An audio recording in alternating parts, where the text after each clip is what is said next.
Moby Dick, or the Whale, by Herman Melville. Prologues.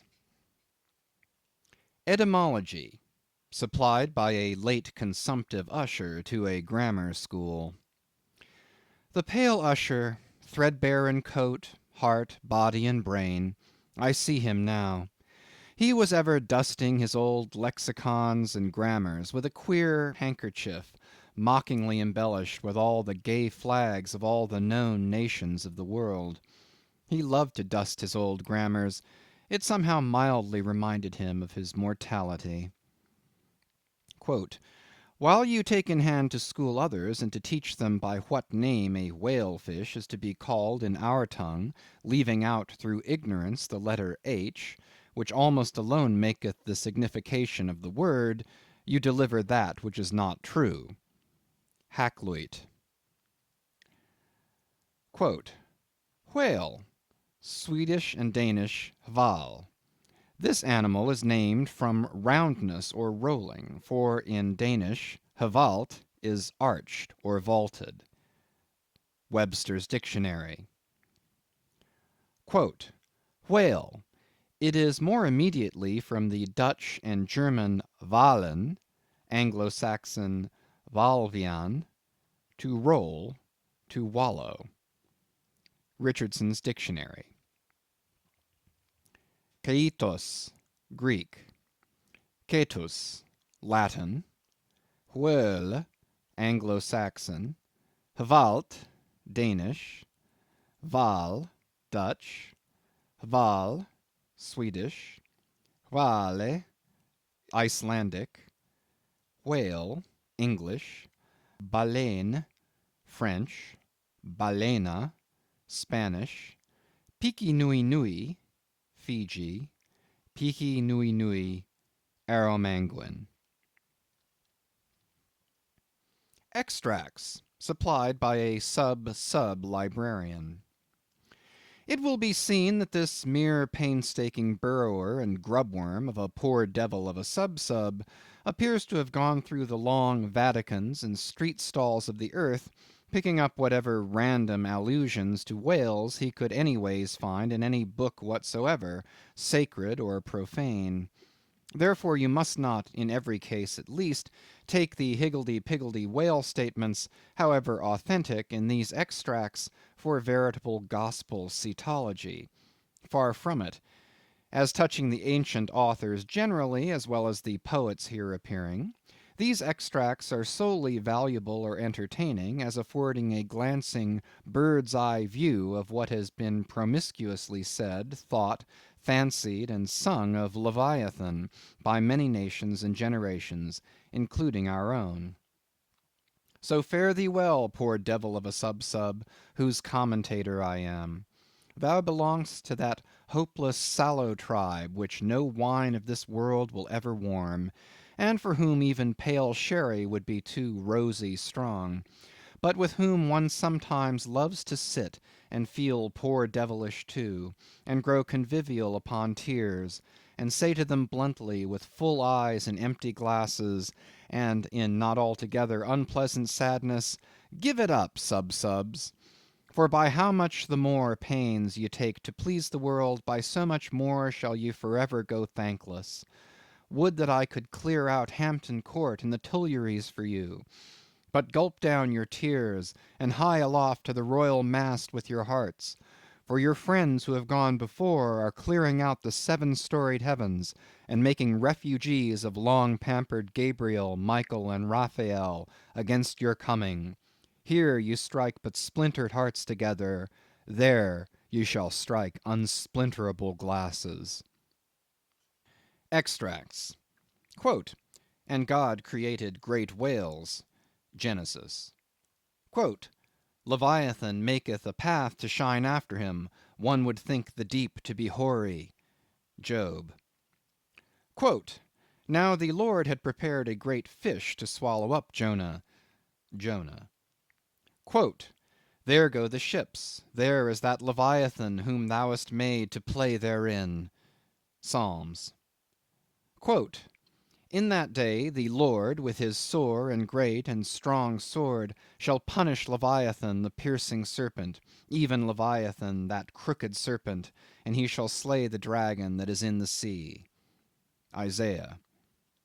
Quote, and what thing soever besides cometh within the chaos of this monster's mouth, be it beast, boat, or stone, down it goes all incontinently that foul great swallow of his, and perisheth in the bottomless gulf of his paunch. Holland's Plutarch's Morals.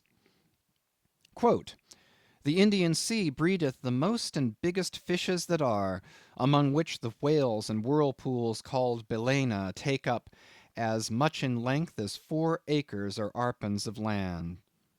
Holland's Pliny. Quote, scarcely had we proceeded 2 days on the sea, when about sunrise a great many whales and other monsters of the sea appeared. Among the former one was of a most monstrous size. This came towards us open-mouthed, raising the waves on all sides, and beating the sea before him into a foam. Tooke's Lucian. The True History. Quote, he visited this country also with a view of catching horse whales, which had bones of very great value for their teeth, of which he brought some to the king. The best whales were catched in his own country, of which some were 48, some 50 yards long. He said that he was one of 6 who had killed 60 in 2 days. Other or Ochther's verbal narrative taken down from his mouth by King Alfred, A.D. 890.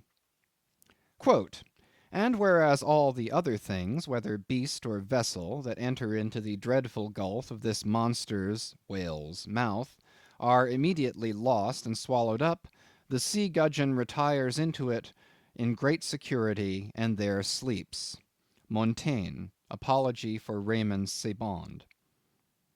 Quote, let us fly, let us fly. Old Nick take me if it's not Leviathan, described by the noble prophet Moses in the life of the patient Job. Rabelais. Quote, this whale's liver was 2 cartloads. Stow's Annals. Quote, the great Leviathan that maketh the seas to seethe like boiling pan. Lord Bacon's version of the Psalms. Quote, touching that monstrous bulk of the whale or orc we have received nothing certain.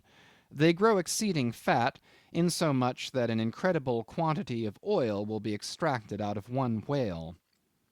Ibid, History of Life and Death. Quote, the sovereignest thing on earth is Parmacetti for an inward bruise. King Henry. Quote, very like a whale. Hamlet. Quote, which to secure no skill of leech's art, mote him avail, but to return again to his wound's worker, that with lowly dart, dinting his breast, had bred his restless pain, like as the wounded whale to shore flies through the main. The Fairy Queen. Quote, immense as whales, the motion of whose vast bodies can in a peaceful calm trouble the ocean till it boil. Sir William Davenant, Preface to Gondibert. Quote, what spermaceti is, men might justly doubt, since the learned Hosmanus, in his work of 30 years, saith plainly, nescio quid sit. Sir T. Brown, of spermaceti and the spermaceti whale, vide his V.E. Quote, like Spencer's Talus with his modern flail, he threatens ruin with his ponderous tail. Their fixed javelins in his side he wears, and on his back a grove of pikes appears. Waller's Battle of the Summer Islands. Quote, by art is created that great Leviathan, called a commonwealth or state, in Latin civitas, which is but an artificial man. Opening sentence of Hobbes's Leviathan. Quote, silly Mansoul swallowed it without chewing, as if it had been a sprat in the mouth of a whale. Pilgrim's Progress. Quote, That sea beast, Leviathan, which God of all his works created hugest that swim the ocean's stream. Paradise Lost. Quote, there Leviathan, hugest of living creatures in the deep, stretched like a promontory, sleeps or swims, and seems a moving land, and at his gills draws in, and at his breath spouts out a sea. Ibid.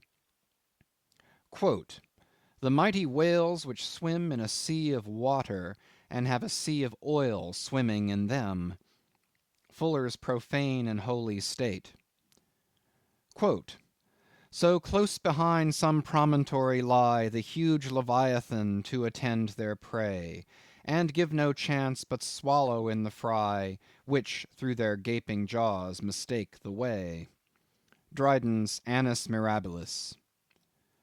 Quote, while the whale is floating at the stern of the ship, they cut off his head, and tow it with the boat as near the shore as it will come, but it will be aground in 12 or 13 feet water. Thomas Edge's 10 Voyages to Spitzbergen, in Purchas. Quote, in their way they saw many whales sporting in the ocean, and in wantonness fuzzing up the water through their pipes and vents, which nature has placed on their shoulders. Sir T. Herbert's Voyages into Asia and Africa, Harris Coll. Quote, here they saw such huge troops of whales that they were forced to proceed with a great deal of caution, for fear they should run their ship upon them. Schouten's Sixth Circumnavigation. Quote, we set sail from the Elbe, wind northeast, in the ship called the Jonas and the Whale. Some say the whale can't open his mouth, but that is a fable. They frequently climb up the mast to see whether they can see a whale, for the first discoverer has a ducat for his pains. I was told of a whale taken near Shetland that had above a barrel of herrings in his belly. One of our harpooneers told me that he caught once a whale in Spitzbergen that was white all over. A Voyage to Greenland, A.D. 1671. Harris Coll. Quote, several whales have come in upon this coast, Fife. Anno 1652, one 80 feet in length of the whalebone kind came in, which, as I was informed, besides a vast quantity of oil, did afford 500 weight of baleen. The jaws of it stand for a gate in the garden of Pitferren. Sibbald's Fife and Kinross. Quote, myself have agreed to try whether I can master and kill this spermaceti whale, for I could never hear of any of that sort that was killed by any man, such as his fierceness and swiftness. Richard Straffer's Letter from the Bermudas, Philosophical Transactions, A.D. 1668. Quote, whales in the sea god's voice obey. N.E. Primer. Quote, we saw also abundance of large whales, there being more in those southern seas, as I may say, by 100 to 1, than we have had to the northward of us. Captain Cowley's Voyage round the Globe, A.D. 1729. Quote, and the breath of a whale is frequently attended with such an insupportable smell as to bring on a disorder of the brain. Ulloa's South America. Quote, to 50 chosen sylphs of special note, we trust the important charge, the petticoat. Oft we have known that sevenfold fence to fail, though stuffed with hoops and armed with ribs of whale. Rape of the Lock. Quote, if we compare land animals in respect to magnitude with those that take up their abode in the deep, we shall find that they will appear contemptible in the comparison. The whale is doubtless the largest animal in creation. Goldsmith, Natural History. Quote, if you should write a fable for little fishes, you would make them speak like great whales. Goldsmith to Johnson. Quote, in the afternoon we saw what was supposed to be a rock, but it was found to be a dead whale, which some Asiatics had killed and were then towing ashore. They seem to endeavor to conceal themselves behind the whale in order to avoid being seen by us. Cook's Voyages. Quote, the larger whales they seldom venture to attack. They stand in great dread of some of them, that when out at sea they are afraid to mention even their names, and carry dung, limestone, juniper wood, and some other articles of the same nature in their boats, in order to terrify and prevent their too near approach. Uno von Troil's Letters on Banks's and Solander's Voyage to Iceland in 1772. Quote, the spermaceti whale found by the Nantuckois is an active, fierce animal, and requires vast address and boldness in the fisherman. Thomas Jefferson's Whale Memorial to the French Minister in 1778. Quote, and pray, sir, what in the world is equal to it? Edmund Burke's reference in Parliament to the Nantucket whale fishery. Quote, Spain, a great whale stranded on the shores of Europe. Edmund Burke, somewhere. Quote, a 10th branch of the king's ordinary revenue, said to be grounded on the consideration of his guarding and protecting the seas from pirates and robbers, is the right to royal fish, which are whales and sturgeon, and these, when either thrown ashore or caught near the coast, are the property of the king. Blackstone. Quote, soon to the sport of death the crews repair, Rodmond unerring o'er his head suspends the barbed steel, and every turn attends. Falconer's Shipwreck. Quote, bright shone the roofs, the domes, the spires, and rockets blue self-driven, to hang their momentary fire around the vault of heaven.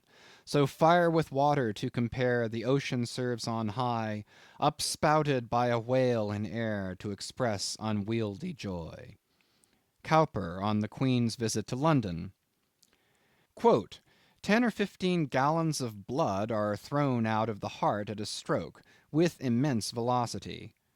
John Hunter's account of the dissection of a whale, a small-sized one. Quote, the aorta of a whale is larger in the bore than the main pipe of the waterworks at London Bridge, and the water roaring in its passage through that pipe is inferior in impetus and velocity to the blood gushing from the whale's heart. Paley's Theology. Quote, the whale is a mammiferous animal without hind feet. Baron Cuvier.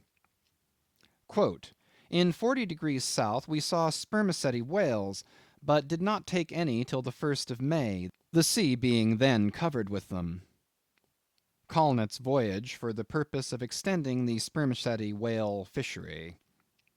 Quote, in the free element beneath me swam, floundered and dived, in play, in chase, in battle, fishes of every color, form, and kind, which language cannot paint, and mariner had never seen, from dread Leviathan to insect millions peopling every wave, gathered in shoals immense, like floating islands, led by mysterious instincts through that waste and trackless region, though on every side assaulted by voracious enemies, whales, sharks, and monsters, armed in front or jaw, with swords, saws, spiral horns, or hooked fangs.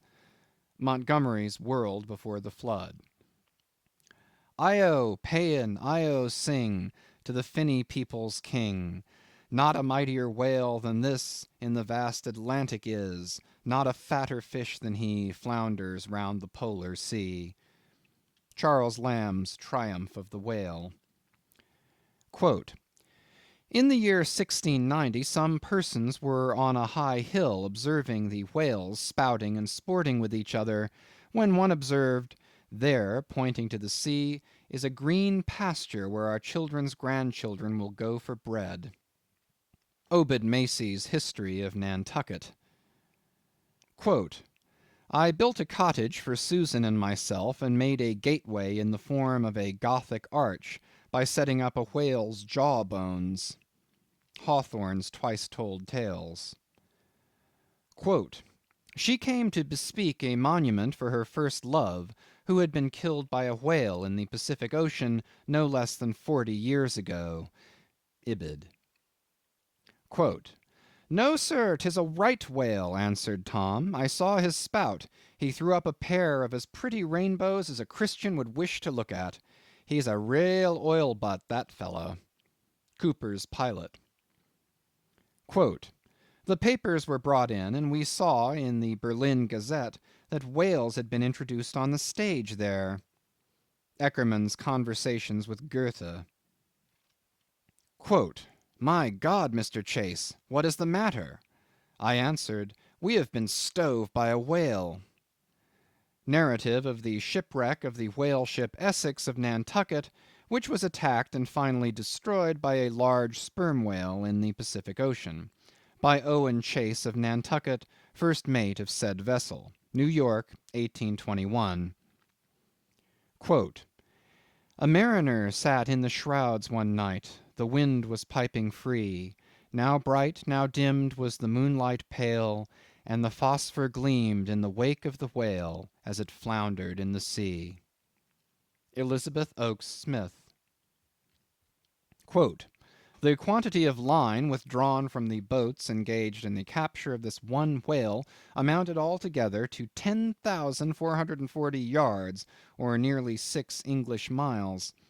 Sometimes the whale shakes its tremendous tail in the air, which, cracking like a whip, resounds to the distance of 3 or 4 miles." Scoresby. Quote, "Mad with the agonies he endures from these fresh attacks, the infuriated sperm whale rolls over and over. He rears his enormous head, and with wide expanded jaws snaps at everything around him. He rushes at the boats with his head. They are propelled before him with vast swiftness, and sometimes utterly destroyed.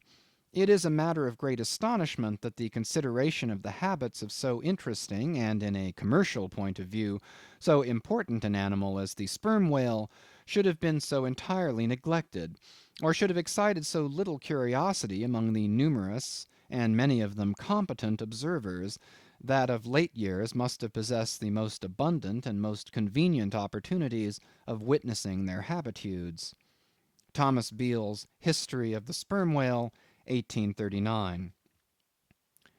Quote, "The cachalot (sperm whale) is not only better armed than the true whale (Greenland or right whale) in possessing a formidable weapon at either extremity of its body, but also more frequently displays a disposition to employ these weapons offensively, and in a manner at once so artful, bold, and mischievous, as to lead to its being regarded as the most dangerous to attack of all the known species of the whale tribe." Frederick de Bell Bennett's Whaling Voyage Round the Globe, 1840. Quote, October 13. "There she blows!" was sung out from the masthead. "Where away?" demanded the captain. "3 points off the lee bow, sir." "Raise up your wheel. Steady." "Steady, sir." "Masthead ahoy! Do you see that whale now?" "Aye, aye, sir, a shoal of sperm whales. There she blows! There she breaches!" Sing out every time." "Aye, aye, sir." "There she blows! There! Thar she blows! Bows! Bows!" "How far off?" 2.5 miles. "Thunder and lightning! So near! Call all hands." J. Ross Brown's Etchings of a Whaling Cruise, 1846. Quote, "The whale ship Globe, on board of which vessel occurred the horrid transactions we are about to relate, belonged to the island of Nantucket." Narrative of the Globe, by Lay and Hussey survivors, A.D. 1828. Quote, "Being once pursued by a whale which he had wounded, he parried the assault for some time with a lance, but the furious monster at length rushed on the boat, himself and comrades only being preserved by leaping into the water when they saw that onset was inevitable." Missionary Journal of Tyerman and Bennett. Quote, "Nantucket itself," said Mr. Webster, "is a very striking and peculiar portion of the national interest. There is a population of 8,000 or 9,000 persons living here in the sea, adding largely every year to the national wealth by the boldest and most persevering industry." Report of Daniel Webster's speech in the U.S. Senate on the application for the erection of a breakwater at Nantucket, 1828. Quote, "The whale fell directly over him and probably killed him in a moment. The Whale and His Captors, or the Whaleman's Adventures, and the Whale's Biography, gathered on the homeward cruise of the Commodore Preble." By Rev. Henry T. Cheever. Quote, "If you make the least damn bit of noise," replied Samuel, "I will send you to hell." Life of Samuel Comstock, the mutineer, by his brother William Comstock, another version of the whale ship Globe narrative. Quote, "The voyages of the Dutch and English to the Northern Ocean, in order if possible to discover a passage through it to India, though they failed of their main object, laid open the haunts of the whale." McCulloch's Commercial Dictionary. Quote, "These things are reciprocal; the ball rebounds only to bound forward again. For now in laying open the haunts of the whalemen seem to have indirectly hit upon new clues to that same mystic Northwest Passage." From something unpublished. Quote, "It is impossible to meet a whale ship on the ocean without being struck by her near appearance.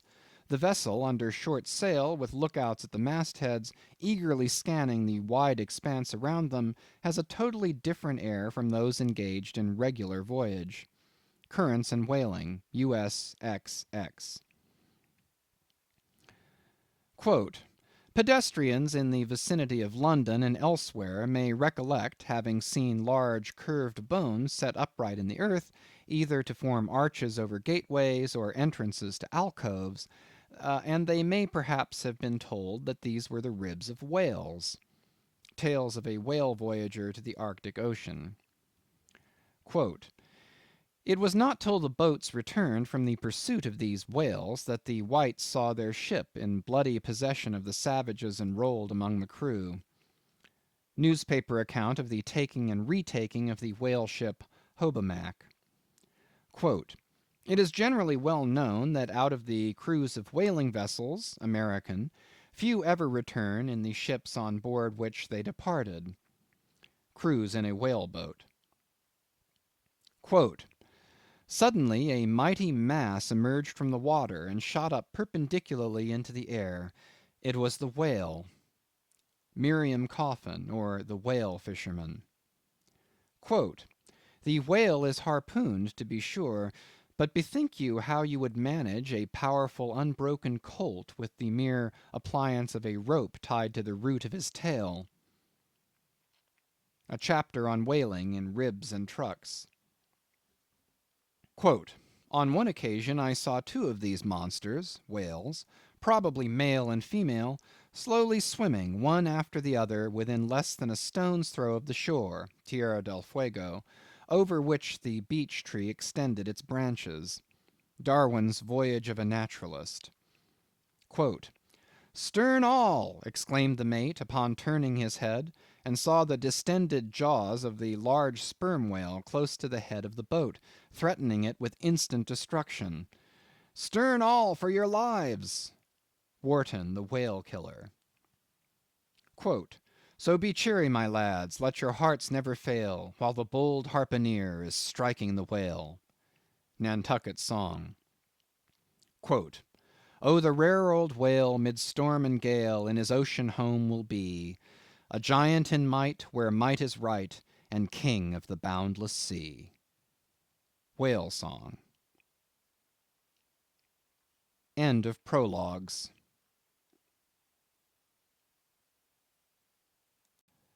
Moby Dick, by Herman Melville.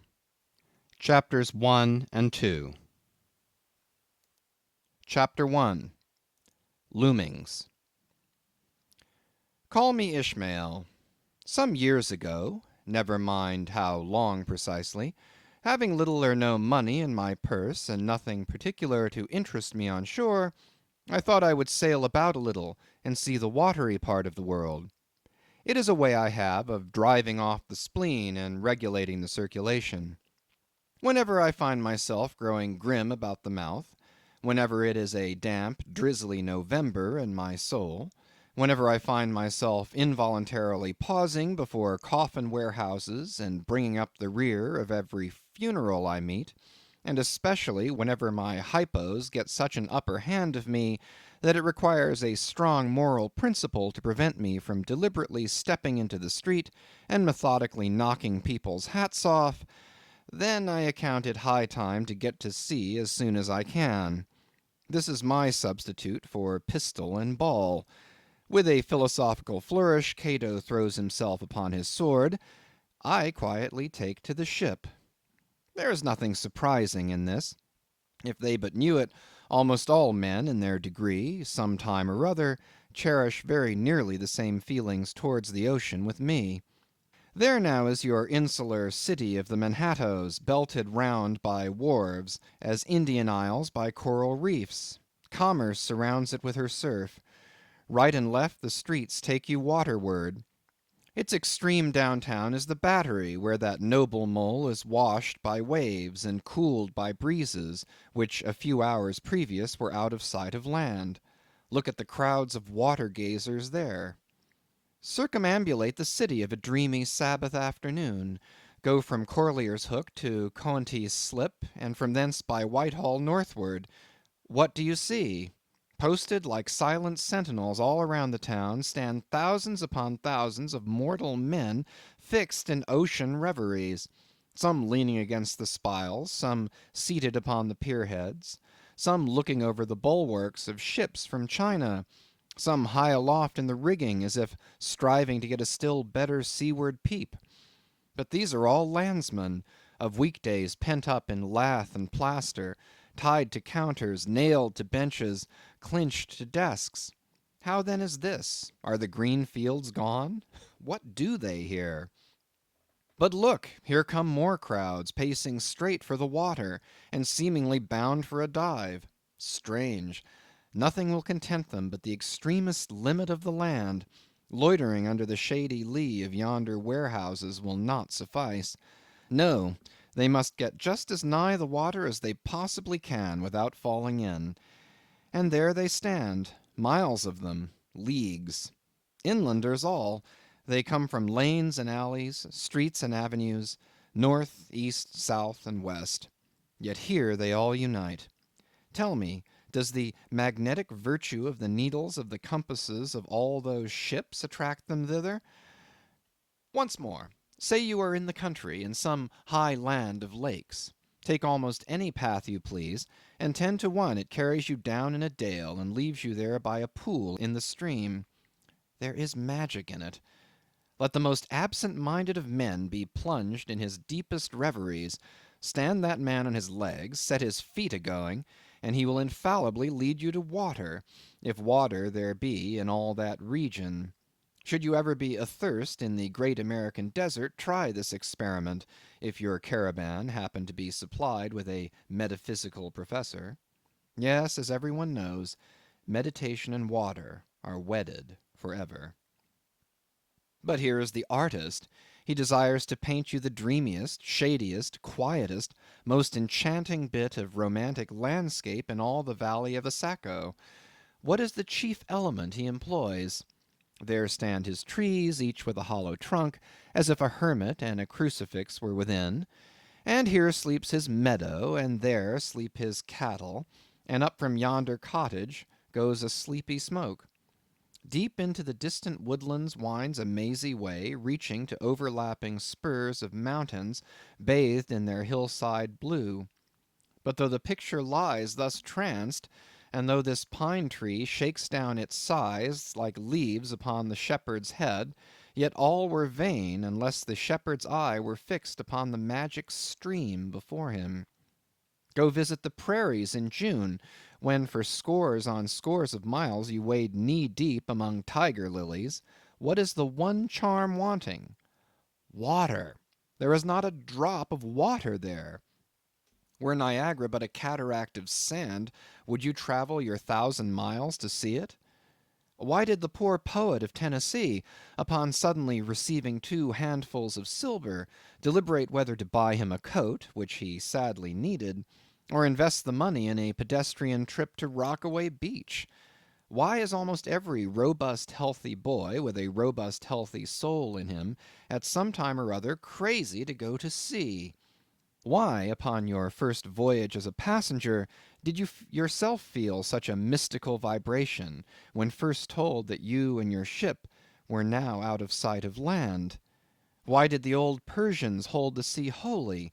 Why did the Greeks give it a separate deity and own brother of Jove? Surely all of this is not without meaning. And still deeper the meaning of that story of Narcissus, who, because he could not grasp the tormenting mild image he saw in the fountain, plunged into it and was drowned. But that same image we ourselves see in all rivers and oceans. It is the image of the ungraspable phantom of life, and this is the key to it all. Now, when I say I am in the habit of going to sea whenever I begin to grow hazy about the eyes and begin to be over-conscious of my lungs, I do not mean to have it inferred that I ever go to sea as a passenger.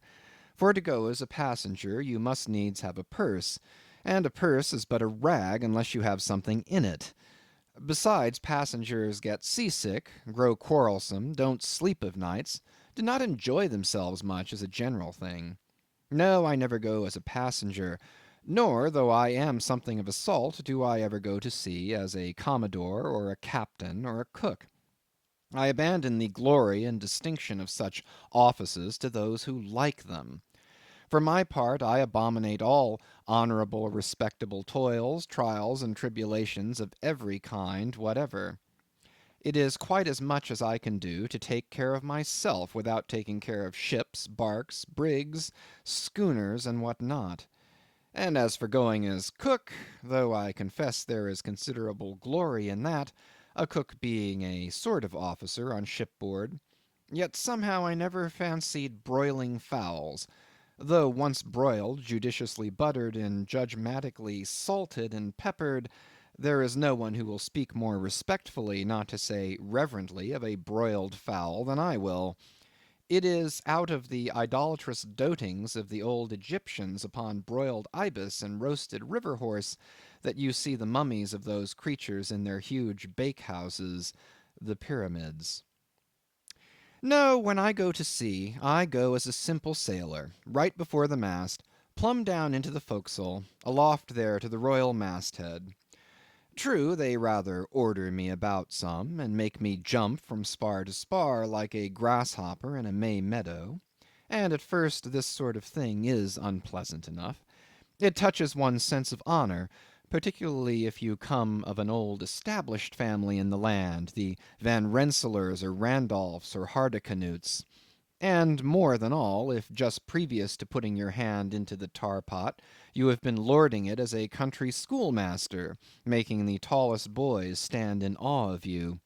The transition is a keen one, I assure you, from a schoolmaster to a sailor, and requires a strong decoction of Seneca and the Stoics to enable you to grin and bear it. But even this wears off in time. What of it if some old hunks of a sea captain orders me to get a broom and sweep down the decks? What does that indignity amount to, weighed, I mean, in the scales of the New Testament? Do you think the archangel Gabriel thinks anything the less of me because I promptly and respectfully obey that old hunks in that particular instance? Who ain't a slave? Tell me that. Well then, however the old sea captains may order me about, however they may thump and punch me about, I have the satisfaction of knowing that it is all right, that everybody else is in one way or other served in much the same way, either in a physical or metaphysical point of view, that is; and so the universal thump is passed round, and all hands should rub each other's shoulder blades and be content. Again, I always go to sea as a sailor because they make a point of paying me for my trouble, whereas they never pay passengers a single penny that I ever heard of. On the contrary, passengers themselves must pay. And there is all the difference in the world between paying and being paid. The act of paying is perhaps the most uncomfortable infliction that the two orchard thieves entailed upon us. But being paid, what will compare with it? The urbane activity with which a man receives money is really marvelous, considering that we so earnestly believe money to be the root of all earthly ills, and that on no account can a moneyed man enter heaven. Ah, how cheerfully we consign ourselves to perdition! Finally, I always go to see a sailor because of the wholesome exercise and pure air of the forecastle deck. For as in this world head winds are far more prevalent than winds from astern, that is, if you never violate the Pythagorean maxim, so for the most part the Commodore on the quarter deck gets his atmosphere at second hand from the sailors on the forecastle. He thinks he breathes it first, but not so. In much the same way do the commonalty lead their leaders in many other things, at the same time that the leaders little suspect it. But wherefore it was that after having repeatedly smelt the sea as a merchant sailor, I should now take it into my head to go on a whaling voyage, this the invisible police officer of the Fates, who has the constant surveillance of me and secretly dogs me and influences me in some unaccountable way, he can better answer than any one else. And doubtless my going on this whaling voyage formed part of the grand programme of Providence that was drawn up a long time ago. It came as a sort of brief interlude and solo between more extensive performances. I take it that this part of the bill must have run something like this: Grand contested election for the presidency of the United States. Whaling voyage by one Ishmael. Bloody battle in Afghanistan. Though I cannot tell why it was exactly that those stage managers, the Fates, put me down for this shabby part of a whaling voyage, when others were set down for magnificent parts in high tragedies, and short and easy parts in genteel comedies, and jolly parts in farces. Though I cannot tell why this was exactly, yet now that I recall all the circumstances, I think I can see a little into the springs and motives which, being cunningly presented to me under various disguises, induced me to set about performing the part I did, besides cajoling me into the delusion that it was a choice resulting from my own unbiased free will and discriminating judgment. Chief among these motives was the overwhelming idea of the great whale himself. Such a portentous and mysterious monster roused all my curiosity. Then the wild and distant seas where he rolled his island bulk, the undeliverable, the nameless perils of the whale, these with all the attending marvels of a thousand Patagonian sights and sounds, helped sway me to my wish. With other men, perhaps, such things would not have been inducements; but as for me, I am tormented with an everlasting itch for things remote. I love to sail forbidden seas, and land on barbarous coasts. Not ignoring what is good, I am quick to perceive a horror, and could still be social with it, would they let me, since it is but well to be on friendly terms with all the inmates of the place one lodges in. By reason of these things, then, the whaling voyage was welcome. The great floodgates of the wonder world swung open, and into the wild conceits that swayed me to my purpose, two and two there floated into my inmost soul endless processions of the whale, and midmost of them all, one grand hooded phantom, like a snow hill in the air. Chapter 2. The Carpet Bag. I stuffed a shirt or two into my old carpet bag, tucked it under my arm, and started for Cape Horn in the Pacific. Quitting the good city of Old Manhattan, I duly arrived in New Bedford. It was a Saturday night in December. Much was I disappointed upon learning that the little packet for Nantucket had already sailed, and that no way of reaching that place would offer till the following Monday. As most candidates for the pains and penalties of whaling stop at this same New Bedford, thence to embark on their voyage, it may as well be related that I, for one, had no idea of so doing. For my mind was made up to sail in no other than a Nantucket craft, because there was a fine boisterous something about everything connected with that famous old island which amazingly pleased me. Besides, though New Bedford has of late been gradually monopolizing the business of whaling, and though in this matter poor old Nantucket is now much behind her, Yet Nantucket was her great original, the Tyre of this Carthage, the place where the first dead American whale was stranded. Where else but from Nantucket did those aboriginal whalemen, the red men, first sally out in canoes to give chase to the Leviathan? And where but from Nantucket, too, did that first adventurous little sloop put forth, partly laden with imported cobblestones, so goes the story, to throw at the whales, in order to discover when they were nigh enough to risk a harpoon from the bowsprit. Now, having a night, a day, and still another night following before me in New Bedford, ere I could embark for my destined port, it became a matter of concernment where I was to eat and sleep meanwhile. It was a very dubious looking, nay, a very dark and dismal night, bitingly cold and cheerless. I knew no one in the place.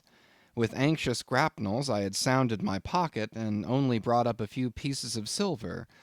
So wherever you go, Ishmael, said I to myself, as I stood in the middle of a dreary street shouldering my bag, and comparing the gloom toward the north with the darkness towards the south, wherever in your wisdom you may conclude to lodge for the night, my dear Ishmael, be sure to inquire the price, and don't be too particular. With halting steps I paced the streets, and passed the sign of the Crossed Harpoons, but it looked too expensive and jolly there. Further on, from the bright red windows of the Swordfish Inn, there came such fervent rays that it seemed to have melted the packed snow and ice before the house, for everywhere else the congealed frost lay 10 inches thick in a hard asphaltic pavement. Rather weary for me when I struck my foot against the flinty projections, because from hard remorseless service the soles of my boots were in a most miserable plight. Too expensive and jolly, again thought I, pausing one moment to watch the broad glare in the street, and hear the sounds of the tinkling glasses within. But go on, Ishmael, said I at last, don't you hear? Get away from before the door, your patched boots are stopping the way. So on I went. I now by instinct followed the streets that took me waterward, for there doubtless were the cheapest, if not the cheeriest, inns. Such dreary streets! Blocks of blackness, not houses, on either hand, and here and there a candle, like a candle moving about in a tomb. At this hour of the night, of the last day of the week, that quarter of the town proved all but deserted. But presently I came to a smoky light proceeding from a low, wide building, the door of which stood invitingly open. It had a careless look, as if it were meant for the uses of the public, so entering, the first thing I did was to stumble over an ash-box in the porch. Ha! thought I, ha! as the flying particles almost choked me. Are these ashes from that destroyed city, Gomorrah? But the crossed harpoons and the swordfish? This, then, must needs be the sign of the trap. However, I picked myself up, and hearing a loud voice within, pushed on and opened a second interior door. It seemed a great black parliament sitting in Tophet. 100 black faces turned round in their rows to peer, and beyond, a black angel of doom was beating a book in the pulpit. It was a negro church, and the preacher's text was about the blackness of darkness, and the weeping and wailing and teeth gnashing there. Ha, Ishmael, muttered I, backing out, wretched entertainment at the sign of the trap. Moving on, I at last came to a dim sort of light, not far from the docks, and heard a forlorn creaking in the air, and looking up, saw a swinging sign over the door with a white painting on it, faintly representing a tall straight jet of misty spray, and these words underneath: The Spouter Inn, Peter Coffin. Coffin? Spouter? Rather ominous in that particular connection, thought I. But it is a common name in Nantucket, they say, and I suppose this Peter here is an emigrant from there. As the light looked so dim, and the place for the time looked quiet enough, and the dilapidated little wooden house itself looked as if it might have been carted here from the ruins of some burnt district, and as the swinging sign had a poverty-stricken sort of creak to it, I thought that here was the very spot for cheap lodgings and the best of pea coffee. It was a queer sort of place, a gable-ended old house, one side palsied, as it were, and leaning over sadly. It stood on a sharp, bleak corner, where that tempestuous wind Euroclydon kept up a worse howling than ever it did about poor Paul's tossed craft. Euroclydon, nevertheless, is a mighty pleasant zephyr to any one indoors, with his feet on the hob quietly toasting for bed. In judging of that tempestuous wind called Euroclydon, says an old writer, of whose works I possess the only copy extant, it maketh a marvellous difference whether thou lookest out at it from a glass window where the frost is all on the outside, or whether thou observest it from that sashless window where the frost is on both sides, and of which the white death is the only glazier. True enough, thought I, as this passage occurred to my mind. Old Blackletter, thou reasonest well. Yes, these eyes are windows, and this body of mine is the house. What a pity they didn't stop up the chinks and the crannies, though, and thrust in a little lint here and there. But it's too late to make any improvements now. The universe is finished, the copestone is on, and the chips were carted off 1,000,000 years ago. Poor Lazarus there, chattering his teeth against the curbstone for his pillow, and shaking off his tatters with his shiverings, he might plug up both ears with rags and put a corn-cob in his mouth, and yet that would not keep out the tempestuous Euroclydon. Euroclydon, says old Dives in his red silken wrapper. He had a redder one afterwards. Pooh, pooh, what a fine frosty night! How Orion glitters! What northern lights! Let them talk of their oriental summer climes of everlasting conservatories. Give me the privilege of making my own summer with my own coals. But what thinks Lazarus? Can he warm his blue hands by holding them up to the grand northern lights? Would not Lazarus rather be in Sumatra than here? Would he not far rather lay him down lengthwise along the line of the equator? Yea, ye gods, go down to the fiery pit itself in order to keep out this frost? Now that Lazarus should lie stranded there on the curbstone before the door of Dives, this is more wonderful than that an iceberg should be moored to one of the Moluccas. Yet Dives himself, he too lives like a czar in an ice palace made of frozen sighs, and being president of a temperance society, he only drinks the tepid tears of orphans. But no more of this blubbering now. We are going a whaling, and there is plenty of that yet to come. Let us scrape the ice from our frosted feet, and see what sort of a place this spouter may be. End of chapters 1 and 2. Moby Dick, by Herman Melville, Chapter 3. The Spouter Inn. Entering that gable-ended Spouter Inn, you found yourself in a wide, low, straggling entry, with old-fashioned wainscots, reminding one of the bulwarks of some condemned old craft. On one side hung a very large oil painting, so thoroughly besmoked, and every way defaced, that in the unequal cross-lights by which you viewed it, it was only by diligent study and a series of systematic visits to it, and careful inquiry of the neighbors, that you could any way arrive at an understanding of its purpose. Such unaccountable masses of shades and shadows, that at first you almost thought some ambitious young artist, in the time of the New England hags, had endeavored to delineate chaos bewitched. But by dint of much and earnest contemplation and oft-repeated ponderings, and especially by throwing open the little window towards the back of the entry, you might at last come to the conclusion that such an idea, however wild, might not be altogether unwarranted. But what most puzzled and confounded you was a long, limber, portentous black mass of something hovering at the center of the picture, over 3 blue, dim, perpendicular lines floating in a nameless yeast. A boggy, soggy, squitchy picture, truly, enough to drive a nervous man distracted. Yet was there a sort of indefinite, half-attained, unimaginable sublimity about it that fairly froze you to it, till you involuntarily took an oath with yourself to find out what that marvelous painting meant. Ever and anon a bright but alas deceptive idea would dart you through. It's the Black Sea in a midnight gale. It's the unnatural combat of the four primal elements. It's a blasted heath. It's a Hyperborean winter scene. It's the breaking up of the icebound stream of time. But at last all these fancies yielded to that one portentous something in the picture's midst. That once found out, and all the rest were plain. But stop! Does it not bear a faint resemblance to a gigantic fish? Even the great Leviathan himself?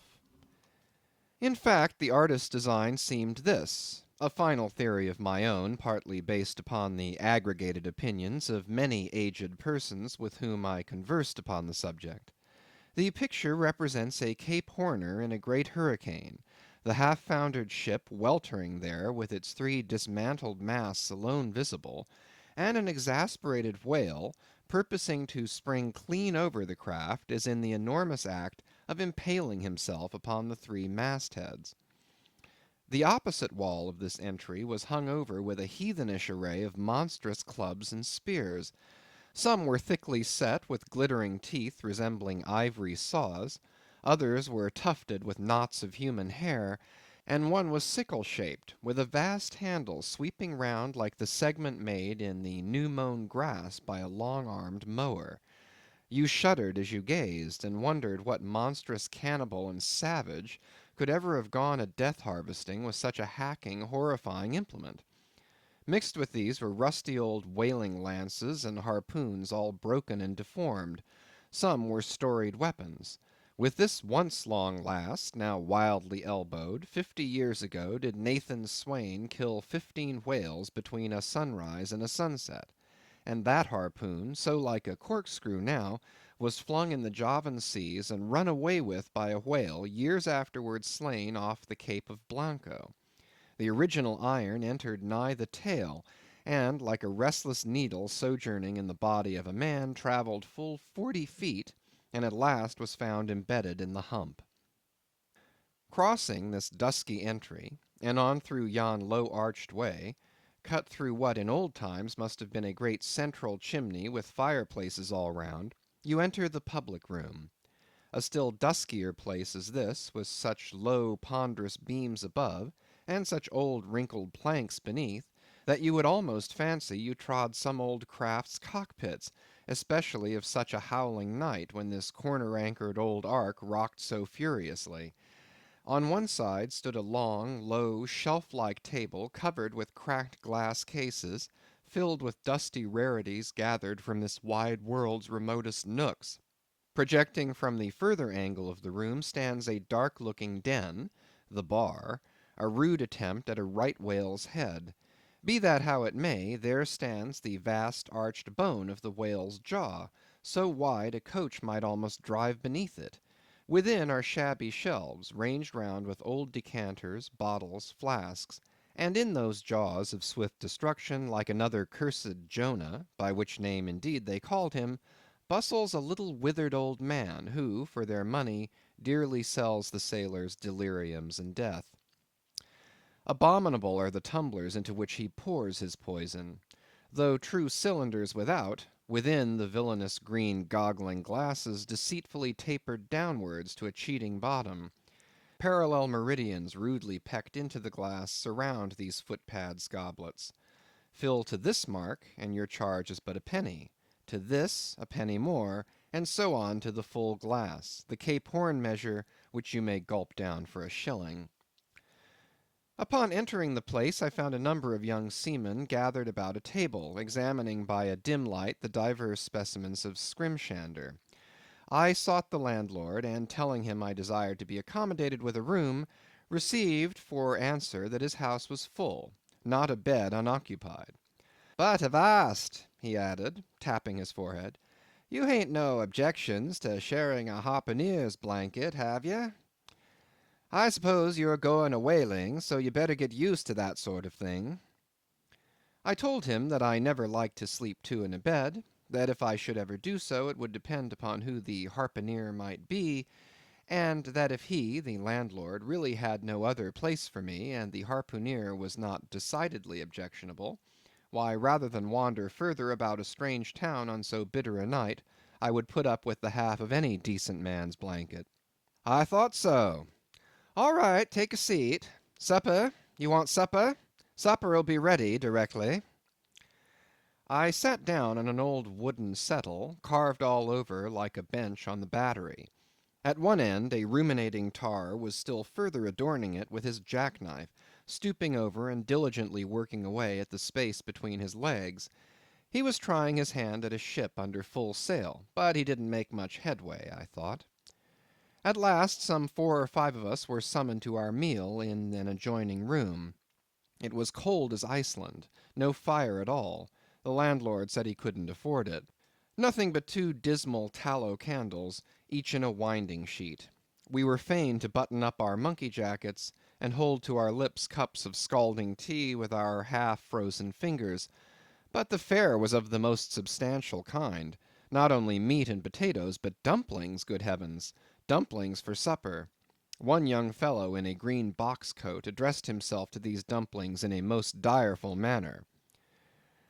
"My boy," said the landlord, "you'll have the nightmare to a dead certainty."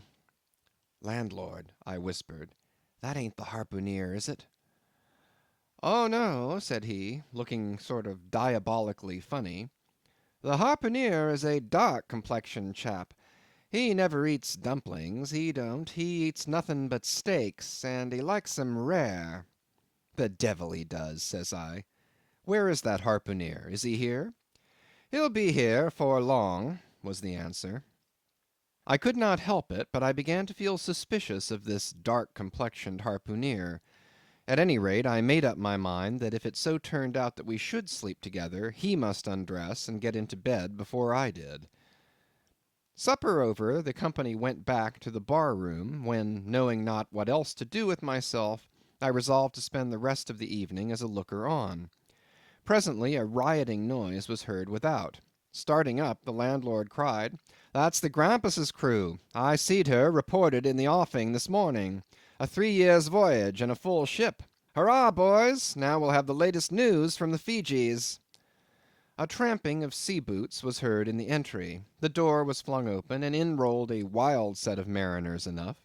Enveloped in their shaggy watch coats, and with their heads muffled in woolen comforters, all bedarned and ragged, and their beards stiff with icicles, they seemed an eruption of bears from Labrador. They had just landed from their boat, and this was the first house they entered. No wonder, then, that they made a straight wake for the whale's mouth, the bar, when the wrinkled little old Jonah, there officiating, soon poured them out brimmers all round. One complained of a bad cold in his head, upon which Jonah mixed him a pitch-like potion of gin and molasses, which he swore was a sovereign cure for all colds and catarrhs whatever, never mind of how long standing, or whether caught off the coast of Labrador or on the weather side of an ice island. The liquor soon mounted into their heads, as it generally does even with the arrantest toppers newly landed from sea, and they began capering about most obstreperously. I observed, however, that one of them held somewhat aloof, and though he seemed desirous not to spoil the hilarity of his shipmates by his own sober face, yet upon the whole he refrained from making as much noise as the rest. This man interested me at once, and since the sea gods had ordained that he should soon be my shipmate, though but a sleeping partner one so far as this narrative is concerned, I will here venture upon a little description of him. He stood a full 6 feet in height, with noble shoulders, and a chest like a coffer dam. I have seldom seen such brawn in a man. His face was deeply brown and burnt, making his white teeth dazzling by the contrast, while in the deep shadows of his eyes floated some reminiscences that did not seem to give him much joy. His voice at once announced that he was a Southerner, and from his fine stature I thought he must be one of those tall mountaineers from the Alleghanian Ridge in Virginia. When the revelry of his companions had mounted to its height, this man slipped away unobserved, and I saw no more of him till he became my comrade on the sea. In a few minutes, however, he was missed by his shipmates, and being, it seems, for some reason a huge favourite with them, they raised a cry of "Bulkington! Bulkington! Where's Bulkington?" and darted out of the house in pursuit of him. It was now about 9 o'clock, and the room seeming almost supernaturally quiet after these orgies, I began to congratulate myself upon a little plan that had occurred to me just previous to the entrance of the seamen. No man prefers to sleep two in a bed. In fact, you would a good deal rather not sleep with your own brother. I don't know how it is, but people like to be private when they are sleeping. And when it comes to sleeping with an unknown stranger in a strange inn in a strange town, and that stranger a harpooneer, then your objections indefinitely multiply. Nor was there any earthly reason why I as a sailor should sleep two in a bed more than anybody else, for sailors no more sleep two in a bed at sea than bachelor kings do ashore. To be sure, they all sleep together in one apartment, but you have your own hammock, and cover yourself with your own blanket, and sleep in your own skin. The more I pondered over this harpooneer, the more I abominated the thought of sleeping with him. It was fair to presume that being a harpooneer, his linen or woolen, as the case might be, would not be of the tidiest, certainly none of the finest. I began to twitch all over. Besides, it was getting late, and my decent harpooneer ought to be home and going bedwards. Suppose now he should tumble in upon me at midnight. How could I tell from what vile hole he had been coming? "Landlord, I've changed my mind about that harpooneer. I shan't sleep with him. I'll try the bench here." "Just as you please. I'm sorry I can't spare ye a tablecloth for the mattress, and it's a plaguey rough board here," feeling of the knots and notches. "But wait a bit, Scrimshander. I've got a carpenter's plane there in the bar. Wait, I say, and I'll make ye snug enough." So saying, he procured the plane, and with his old silk handkerchief first dusting the bench, vigorously set to planing away at my bed, the while grinning like an ape. The shavings flew right and left, till at last the plane iron came bump against an indestructible knot. The landlord was near spraining his wrist, and I told him for heaven's sake to quit. The bed was soft enough to suit me, and I did not know how all the planing in the world could make eider down of a pine plank. So gathering up the shavings with another grin, and throwing them into the great stove in the middle of the room, he went about his business, and left me in a brown study. I now took the measure of the bench, and found that it was a foot too short, but that could be mended with a chair. But it was a foot too narrow, and the other bench in the room was about 4 inches higher than the planed one, so there was no yoking them. I then placed the first bench lengthwise along the only clear space against the wall, leaving a little interval between for my back to settle down in. But I soon found that there came such a draught of cold air over me from under the sill of the window, that this plan would never do at all, especially as another current from the rickety door met the one from the window, and both together formed a series of small whirlwinds in the immediate vicinity of the spot where I had thought to spend the night. The devil fetch that harpooneer, thought I. But stop, couldn't I steal a march on him? Bolt his door inside, and jump into his bed, not to be wakened by the most violent knockings? It seemed no bad idea, but upon second thoughts I dismissed it. For who could tell but what the next morning, so soon as I popped out of the room, the harpooneer might be standing in the entry, all ready to knock me down? Still, looking round me again, and seeing no possible chance of spending a sufferable night unless in some other person's bed, I began to think that after all I might be cherishing unwarrantable prejudices against this unknown harpooneer. Thinks I, I'll wait a while. He must be dropping in before long. I'll have a good look at him then, and perhaps we may become jolly good bedfellows after all. There's no telling. But though the other boarders kept coming in by ones, twos, and threes, and going to bed, yet no sign of my harpooneer. "Landlord," said I, "what sort of chap is he? Does he always keep such late hours?" It was now hard upon 12 o'clock. The landlord chuckled again with his lean chuckle, and seemed to be mightily tickled at something beyond my comprehension. "No," he answered, "generally he's an early bird, early to bed and early to rise. Yes, he's the bird what catches the worm. But to-night he went out a-peddling, you see, and I don't see what on earth keeps him so late, unless, maybe, he can't sell his head." "Can't sell his head! What sort of a bamboozlingly story is this you're telling me?" getting into a towering rage. Do you pretend to say, landlord, that this harpooneer is actually engaged this blessed Saturday night, or rather Sunday morning, in peddling his head around town? That's precisely it, said the landlord, and I told him he couldn't sell it here, the market's overstocked.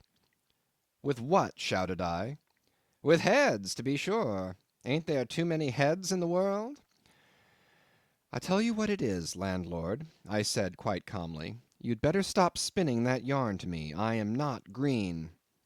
Maybe not, taking a stick out and whittling a toothpick, but I rather guess you'll be done brown if that 'ere harpooneer hears you a slandering his head.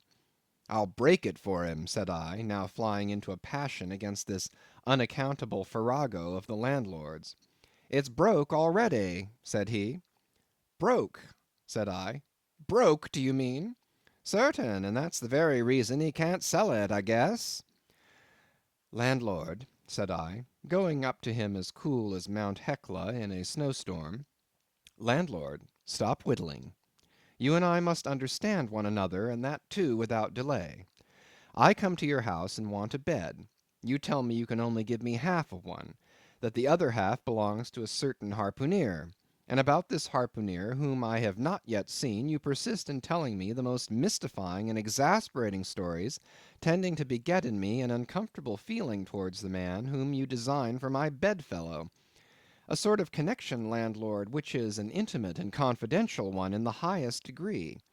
I now demand of you to speak out and tell me who and what this harpooneer is, and whether I shall be in all respects safe to spend the night with him.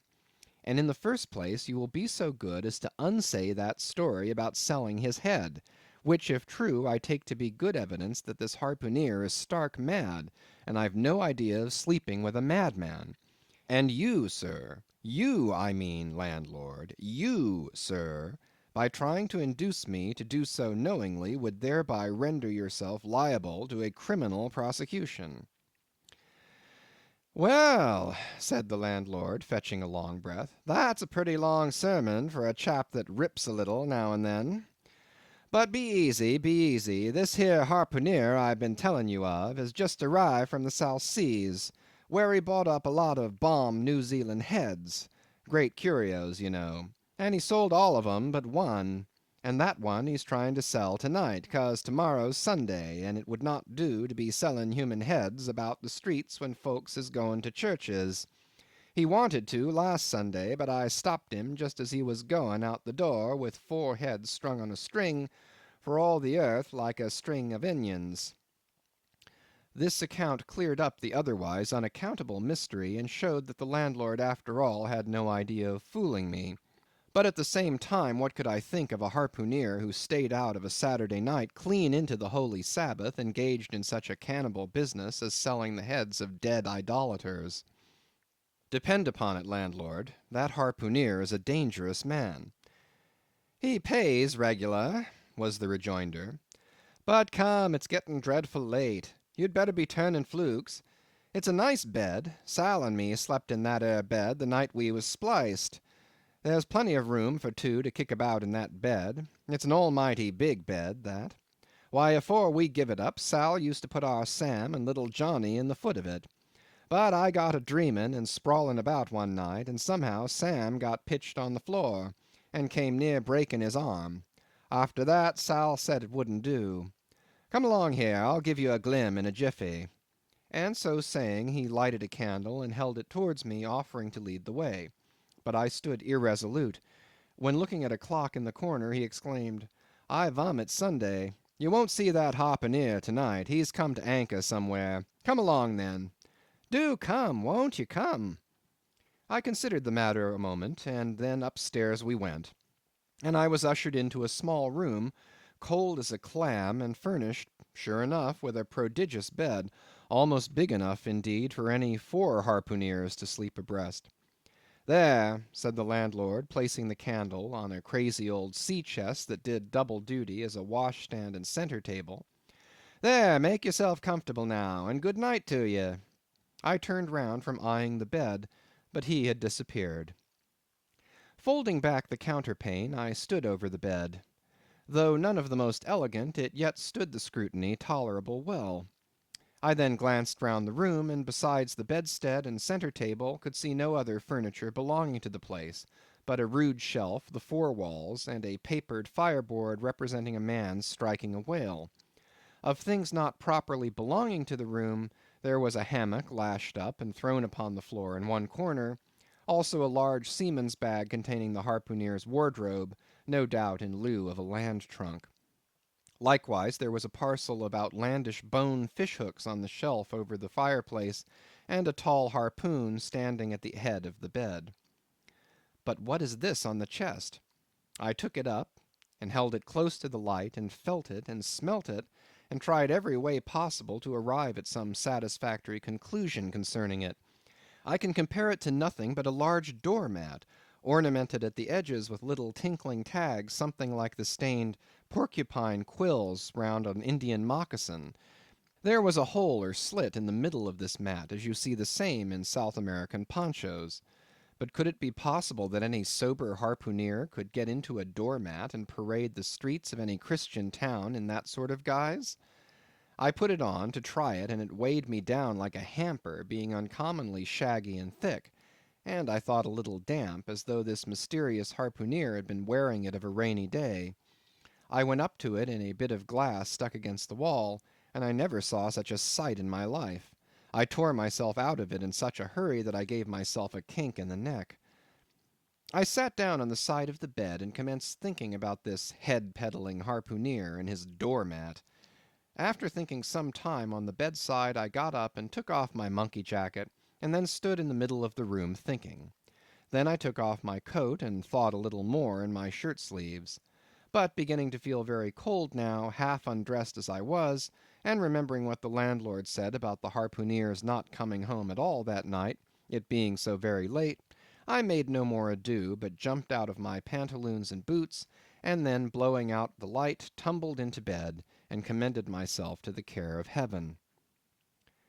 Whether that mattress was stuffed with corn cobs or broken crockery, there is no telling, but I rolled about a good deal, and could not sleep for a long time. At last I slid off into a light doze, and had pretty nearly made a good offing towards the land of Nod, when I heard a heavy footfall in the passage, and saw a glimmer of light come into the room from under the door. Lord save me, thinks I, that must be the harpooneer, the infernal head peddler. But I lay perfectly still, and resolved not to say a word till spoken to. Holding a light in one hand, and that identical New Zealand head in the other, the stranger entered the room, and without looking towards the bed, placed his candle a good way off from me on the floor in one corner, and then began working away at the knotted cords of the large bag I before spoke of as being in the room. I was all eagerness to see his face, but he kept it averted for some time while employed in unlacing the bag's mouth. This accomplished, however, he turned round, when, good heavens, what a sight! Such a face! It was of a dark purplish yellow color, here and there stuck over with large blackish looking squares. Yes, it's just as I thought, he's a terrible bedfellow. He's been in a fight, got dreadfully cut, and here he is just from the surgeon. But at that moment he chanced to turn his face so towards the light that I plainly saw they could not be sticking plasters at all, those black squares on his cheeks. They were stains of some sort or other. At first I knew not what to make of this, but soon an inkling of the truth occurred to me. I remembered a story of a white man, a whaleman too, who falling among the cannibals had been tattooed by them. I concluded that this harpooneer in the course of his distant voyages must have met with a similar adventure. And what is it, thought I, after all? It's only his outside. A man can be honest in any sort of skin. But then what to make of his unearthly complexion? That part of it, I mean, lying round about and completely independent of the squares of tattooing. To be sure, it might be nothing but a good coat of tropical tanning, but I never heard of a hot sun tanning a white man into a purplish yellow one. However, I had never been in the South Seas, and perhaps the sun there produced these extraordinary effects upon the skin. Now, while all these ideas were passing through me like lightning, this harpooneer never noticed me at all. But after some difficulty, having opened his bag, he commenced fumbling in it, and presently pulled out a sort of a tomahawk, and a sealskin wallet with the hair on. Putting these on the old chest in the middle of the room, he then took the New Zealand head, a ghastly thing enough, and crammed it down into the bag. He now took off his hat, a new beaver hat, when I came nigh singing out with fresh surprise. There was no hair on his head, none to speak of at least, nothing but a small scalp knot twisted upon his forehead. His bald purplish head now looked for all the world like a mildewed skull. Had not the stranger stood between me and the door, I would have bolted out of it quicker than I ever bolted a dinner. Even as it was, I thought something of slipping out the window, but it was the second floor back. I am no coward, but what to make of this head-peddling purple rascal altogether passed my comprehension. Ignorance is the parent of fear, and being completely nonplussed and confounded about the stranger, I confessed I was now as much afraid of him as if it was the devil himself who had thus broken into my room in the dead of night. In fact, I was so afraid of him that I was not game enough just then to address him, and demand a satisfactory answer concerning what seemed inexplicable in him. Meanwhile he continued the business of undressing, and at last showed his chest and arms.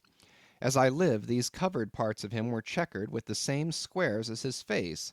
His back, too, was all over the same dark squares. He seemed to have been in a 30 years' war, and just escaped from it with a sticking-plaster shirt. Still more, his very legs were marked as if a parcel of dark green frogs were running up the trunks of young palms. It was now quite plain that he must be some abominable savage or other shipped aboard of a whaleman in the South Seas, and so landed in this Christian country. I quaked to think of it.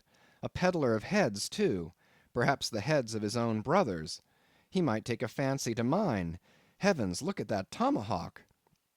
But there was no time for shuddering, for now the savage went about something that completely fascinated my attention, and convinced me that he must indeed be a heathen.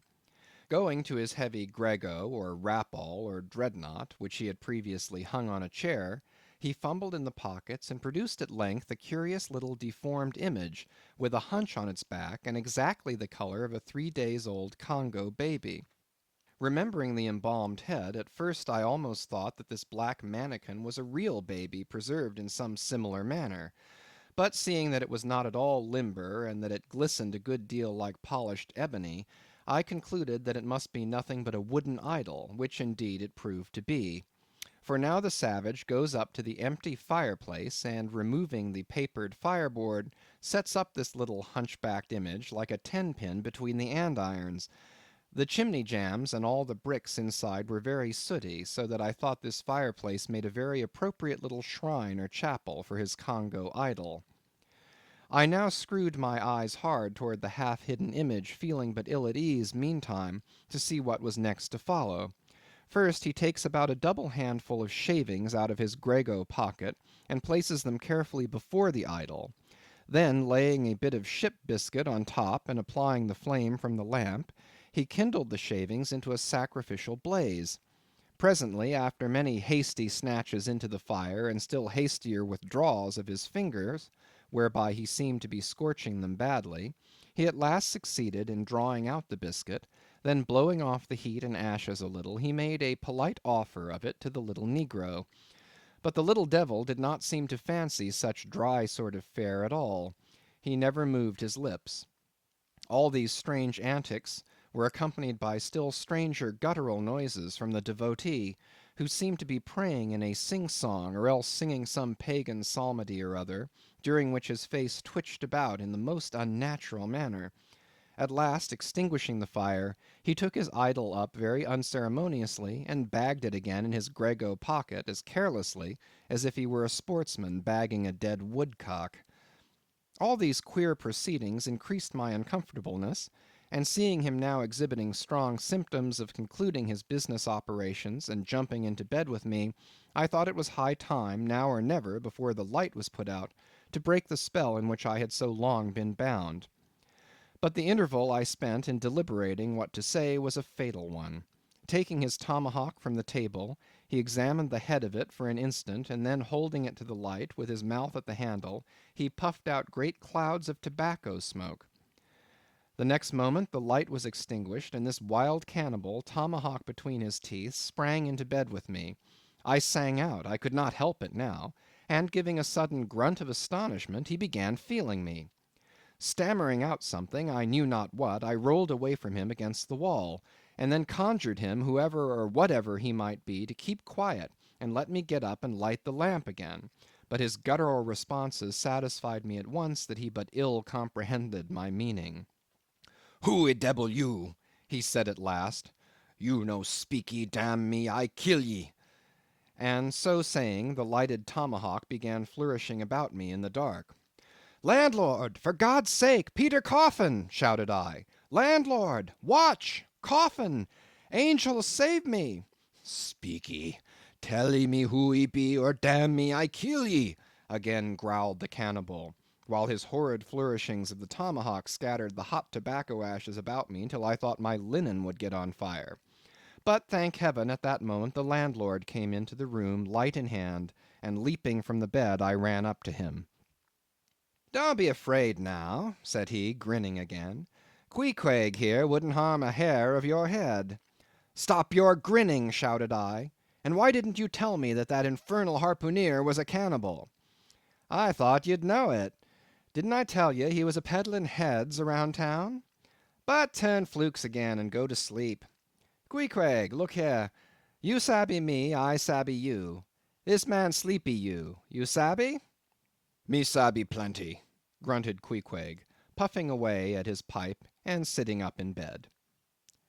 "You getty in," he added, motioning to me with his tomahawk, and throwing the clothes to one side. He really did this in not only a civil, but really a kind and charitable way. I stood looking at him a moment. For all his tattooings, he was on the whole a clean, comely looking cannibal. What's all this fuss I have been making about, thought I to myself. The man's a human being just as I am. He has as much reason to fear me as I have to be afraid of him. Better sleep with a sober cannibal than a drunken Christian. "Landlord," said I, "tell him to stash his tomahawk there, or pipe, or whatever you call it. Tell him to stop smoking, in short, and I will turn in with him. But I don't fancy having a man smoking in bed with me. It's dangerous. Besides, I ain't insured." This being told to Queequeg, he at once complied, and again politely motioned me to get into bed, rolling over to one side as much to say, I won't touch a leg of you. "Good night, landlord," said I. "You may go." I turned in, and never slept better in my life. End of chapter 3